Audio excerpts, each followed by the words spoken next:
स्वागत है आप लोग का परीक्षावाड़ी चैनल पे।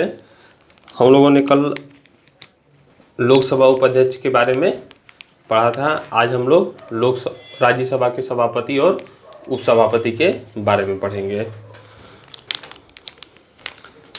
दोनों में डिफरेंस बहुत कुछ नहीं है, बस उन चीज़ों को हम लोग पढ़ेंगे जो चीज़ उससे हट के है इसके बारे में, यानी कि जो लोकसभा अध्यक्ष से मैच इसका शक्तियाँ नहीं करता है उसके बारे में हम लोग पढ़ा जाएगा। ठीक, तो एक ही क्लास में हम लोग राज्यसभा के सभापति और उपसभापति के बारे में पढ़ लेंगे। तो सबसे पहले देखते हैं राज्यसभा के सभापति के बारे में। तो जब लोकसभा के अध्यक्ष हम पढ़ रहे थे तो लोकसभा का अध्यक्ष कौन बनता था? तो लोकसभा का अध्यक्ष वो व्यक्ति बनता था जो लोकसभा का पहले से सदस्य हो, यानी कि लोकसभा अपने सदस्यों में से ही अध्यक्ष का चुनाव करती थी। लेकिन यहाँ पे थोड़ा सा डिफरेंस है। यहाँ पे जो भारत का उपराष्ट्रपति होता है, उपराष्ट्रपति को कौन चुनता है? संसद के दोनों सदन मिलकर चुनते हैं। तो जो उपराष्ट्रपति होता है वो इसका पदेन सभापति होता है। पदेन सभापति का मतलब कि पद के द्वारा जो उपराष्ट्रपति रहेगा वो राज्यसभा का पद के द्वारा सभापति रहेगा, यानी इसके लिए अलग से कोई चुनाव नहीं होता है। जब भी चुनाव होगा वो उपराष्ट्रपति के लिए होगा। तो उपराष्ट्रपति ही इसका पदेन सभापति होता है। यहां हम लोगों ने समझ लिया जितनी शक्तियां राज्यसभा के सभापति की होती है उतनी शक्तियां लोकसभा अध्यक्ष को भी होती हैं। लेकिन लोकसभा अध्यक्ष को कुछ विशेषाधिकार प्राप्त हैं, तो वो विशेषाधिकार को हम लोग समझ लेते हैं। सारी चीज को जो लोकसभा अध्यक्ष से था संबंधित उसको कोऑर्डिनेट कर लीजिएगा एक दूसरे से। बाकी में जो जो उससे इतर है यानी हट के है उसके बारे में हम बता दे रहे हैं। तो एक तो होता है कि वह राज्यसभा का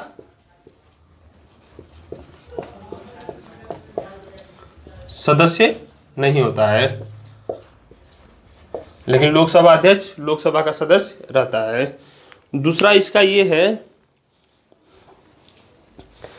कि जो लोकसभा अध्यक्ष के पास विशेषाधिकार होता है वो इसके पास नहीं होता है। तो कौन कौन से विशेषाधिकार हैं इसके पास? तो इसके पास लोकसभा अध्यक्ष के पास विशेषाधिकार एक तो है कि वह धन विधेयक को तय करता है। धन विधेयक को तय करता है कि यह कौन सा भी धन विधेयक है या नहीं है, वो शक्ति लोकसभा के अध्यक्ष के पास होती है। क्योंकि जो धन विधेयक होते हैं या वित्त विधेयक होते हैं उसमें लोकसभा को विशेषाधिकार ही प्राप्त है, पूरे लोकसभा को। तो उसमें अध्यक्ष को जेन्युइन सी बात है कि विशेषाधिकार रहेगा। तो धन विधेयक तय लोकसभा का अध्यक्ष करता है और इसमें सभापति नहीं करता है। दूसरा इसका है कि जो ज्वाइंट सीटिंग में बताया था संयुक्त अधिवेशन,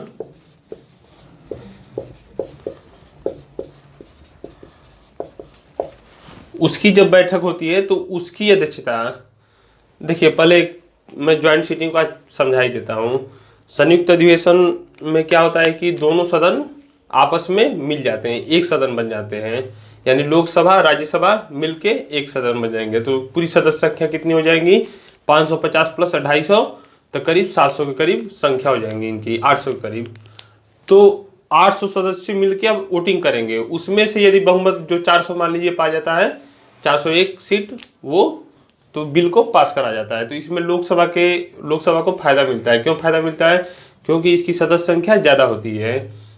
तो जब संयुक्त अधिवेशन होता है तो इसमें राज्यसभा के सदस्य भी बैठते हैं और लोकसभा के सदस्य भी बैठते हैं। लेकिन सवाल उठता है कि इसका अध्यक्ष कौन रहेगा? भाई ये भी अपने सदन का सभापति है जो राज्यसभा का सभापति है, फिर लोकसभा का जो सभापति है वो भी अपने सदन का सभापति है। लेकिन दोनों का जब मेल होता है, एक जगह दोनों लोग इकट्ठा होकर बैठते हैं, तो उसके लिए संविधान में एक प्रावधान कर दिया गया कि विवाद उत्पन्न न हो। तो संयुक्त अधिवेशन का सदस्यता कौन करेगा? तो लोकसभा का अध्यक्ष करता है। ये दो इसको विशेष अधिकार प्राप्त हैं, लेकिन राज्यसभा के सभापति को भी प्राप्त है विशेष अधिकार। तो वो भाई राष्ट्रपति अनुपस्थित रहता है या उसका पद रिक्त होता है तो उसका कार्यभार कौन संभालता है? तो राज्यसभा का सभापति ही तो संभालता है, यानी उपराष्ट्रपति जो है वो। तो इसको भी कुछ अलग विशेष अधिकार मिला हुआ है। लेकिन हम लोग यहाँ पे पढ़ रहे हैं, उपराष्ट्रपति को नहीं पढ़ रहे हैं, हम लोग पढ़ रहे हैं इसके सभापति के रूप में, इसके कार्यभार को पढ़ रहे हैं। लोकसभा अध्यक्ष को पढ़ रहे हैं, राज्यसभा के सभापति को पढ़ रहे हैं। तो वैसे हम लोग अधिकार को देखेंगे तो एक दूसरे से काफ़ी विस्तृत, हर व्यक्ति का एक सीमा है, हर व्यक्ति को अलग अलग अधिकार प्राप्त हैं। तो उसमें हम लोग को बहुत डीप में नहीं जाना है। बाकी मैं बताया ही था कि जब बराबर की स्थिति होती है दोनों में तो भी ये वोटिंग करता है। कौन करता है? सभापति, जब दोनों की स्थिति बराबर हो जाए। बाकी सामान्य रूप से यह लोकसभा का, राज्यसभा का सभापति भी मत नहीं देता है। यह यदि उपराष्ट्रपति नहीं रह जाता है, इसका पद कैसे रिक्त होगा? इसका पद भी वैसे ही रिक्त होगा, लेकिन यह जो है अपना त्याग पत्र किसको देगा? राष्ट्रपति को देगा। राष्ट्रपति को त्याग पत्र दे दे या राज्यसभा द्वारा इसको बहुमत पास करके हटा दिया जाए तो इसका पद रिक्त हो जाएगा।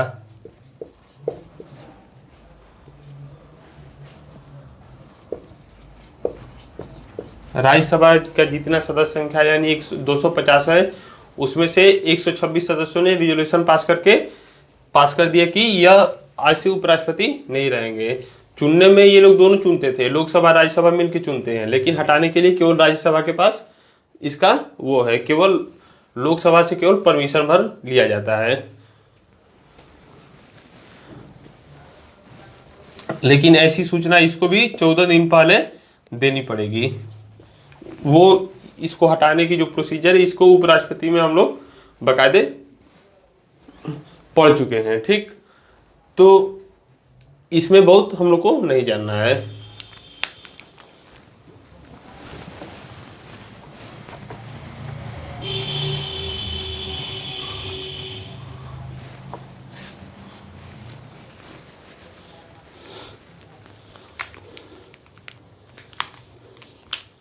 इसके वेतन भत्ते भी संसद निर्धारित करता है, क्योंकि उपराष्ट्रपति का भी वेतन भत्ता कौन निर्धारित करता था? तो संसद करता था। तो एक चीज हम लोग को समझ लेना है कि भारत में, मैं पहले ही बता चुका हूं कि उपराष्ट्रपति का कोई कार्य नहीं है। वो कार्य करता है तो राज्यसभा के सभापति के रूप में कार्य करता है, या तो कार्य करेगा तो वो राष्ट्रपति के रूप में कार्य करेगा, नहीं तो राज्यसभा के सभापति के रूप में कार्य करेगा। ठीक, तो वेतन इसको किसका मिलता है? राज्यसभा के सभापति के रूप में मिलता है वेतन। तो वो वेतन जो होता है वो कौन निर्धारित करता है? तो संसद निर्धारित करता है।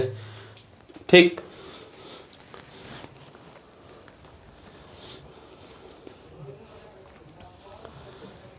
और जब यह राष्ट्रपति का पद रिक्त हो जाता है, तो जब यह राष्ट्रपति के रूप में कार्य करने लगता है तो उस समय इसे सभापति का वेतन नहीं मिलता है। इसका वेतन किसका वेतन मिलेगा इसे? तो इन्हें राष्ट्रपति का वेतन मिलता है। ठीक, जो भी राष्ट्रपति की सुविधाएं हैं, वेतन भत्ते हैं, सब वो पाएंगे। अब राज्यसभा के सभापति के रूप में नहीं पा पाएंगे। तो इतना ही चीज है। बाकी जो चीजें लोकसभा के अध्यक्ष को प्राप्त है वो इनको भी अपने सदन में प्राप्त है। अब राज्यसभा के उपसभापति के बारे में हम लोग देख लेते हैं। यह बहुत बड़ा टॉपिक नहीं है। इसमें देखिए, इसमें क्या है कि जो लोकसभा का उपाध्यक्ष होता था तो उससे मिलता जुलता इसका क्राइटेरिया है। तो राज्यसभा अपने सदस्यों में से, ये राज्यसभा का सदस्य होते हैं, अपने सदस्यों में से उपसभापति का चुनाव करती है। क्या करती है? चुनाव करती है।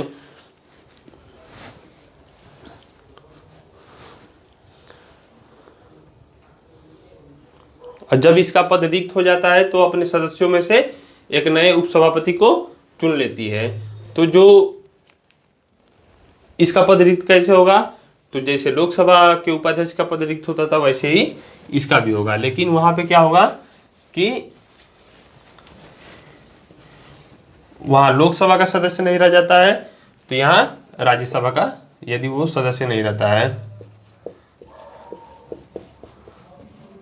सदस्य न रह जाए, या दूसरा सभापति को वह त्यागपत्र दे दे, या तीसरा उसे राज्यसभा द्वारा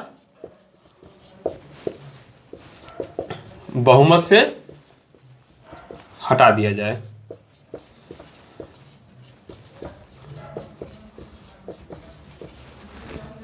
लेकिन हटाने से पहले 14 दिन पहले सूचना देना है। इसमें हम लोग को 14 दिन गांठ मान के याद कर लेना है कि किसी को भी हटाना है तो 14 दिन पहले सूचना हमको देना है।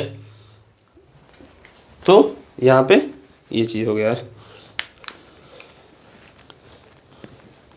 जब हटाने का प्रस्ताव चलता है इसमें, तो भाई लोकसभा में भी हम लोग पढ़े थे, इसमें भी वही नियम लागू होगा कि जब हटाने का प्रस्ताव चल रहा है तो उस समय यह सभापति के रूप में कार्य नहीं करेंगे। यह सामान्य सदस्य की तरह वहाँ बैठ सकते हैं, भाग ले सकते हैं, लेकिन पीठासीन अधिकारी नहीं हो सकते।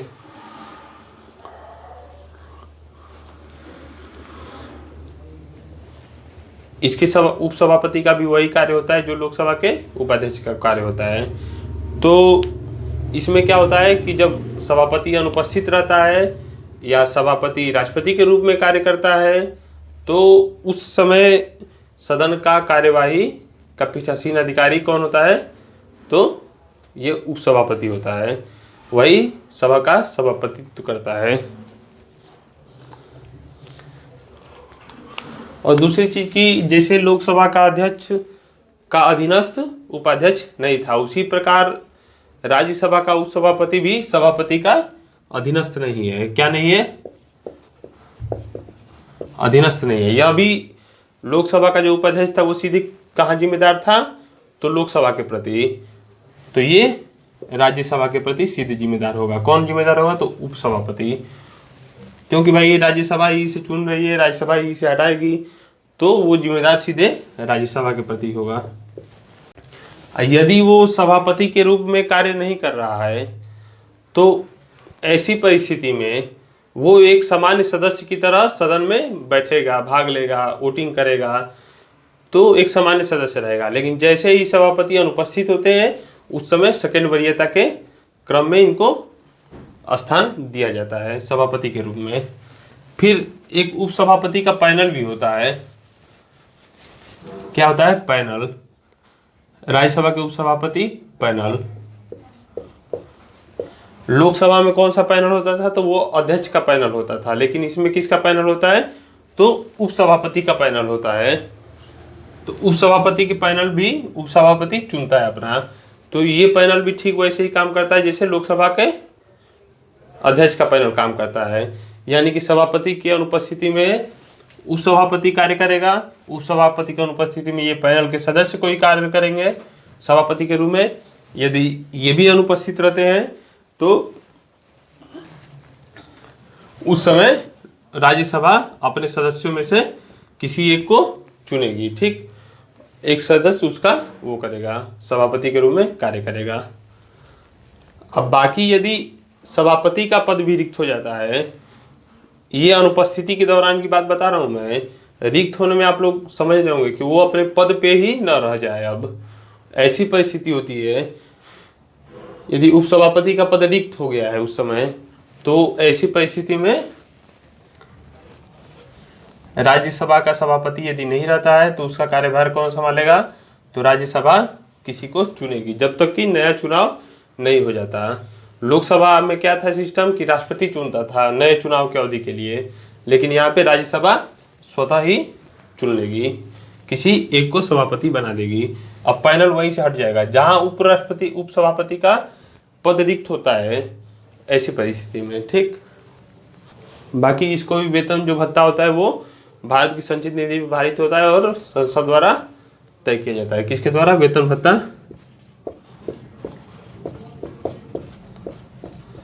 संसद द्वारा। तो इतना ही इसमें है। एक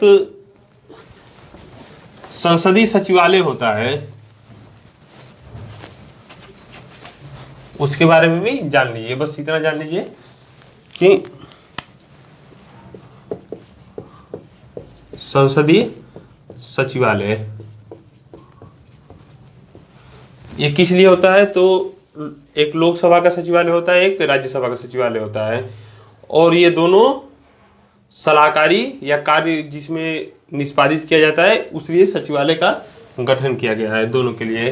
भाई हर पद पे एक सचिव रहते हैं, कैबिनेट स्तर पे जो कैबिनेट मंत्री रहते हैं वो सब भी सचिव रहते हैं। तो किसी न किसी के हर एक भारत का जो शासन व्यवस्था है इस प्रकार से निर्धारित किया गया कि जहाँ चुने हुए प्रतिनिधि जा रहे हैं वहीं पे एक परीक्षा पास करके सेवक भी पहुँचते हैं।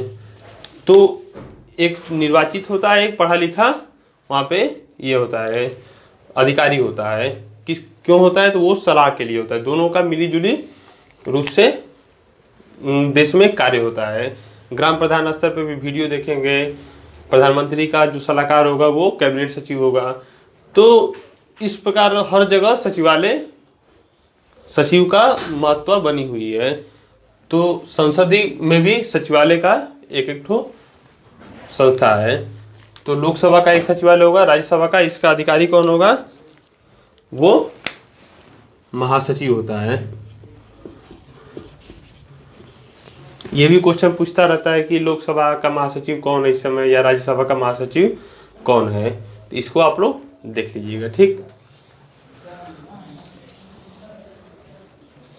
तो बस इतना ही है इसमें, बाकी जितनी चीज़ें उससे मिलती जुलती हैं उतना अपने दिमाग में बैठा के एक दूसरे से जोड़ सकते हैं, ठीक है।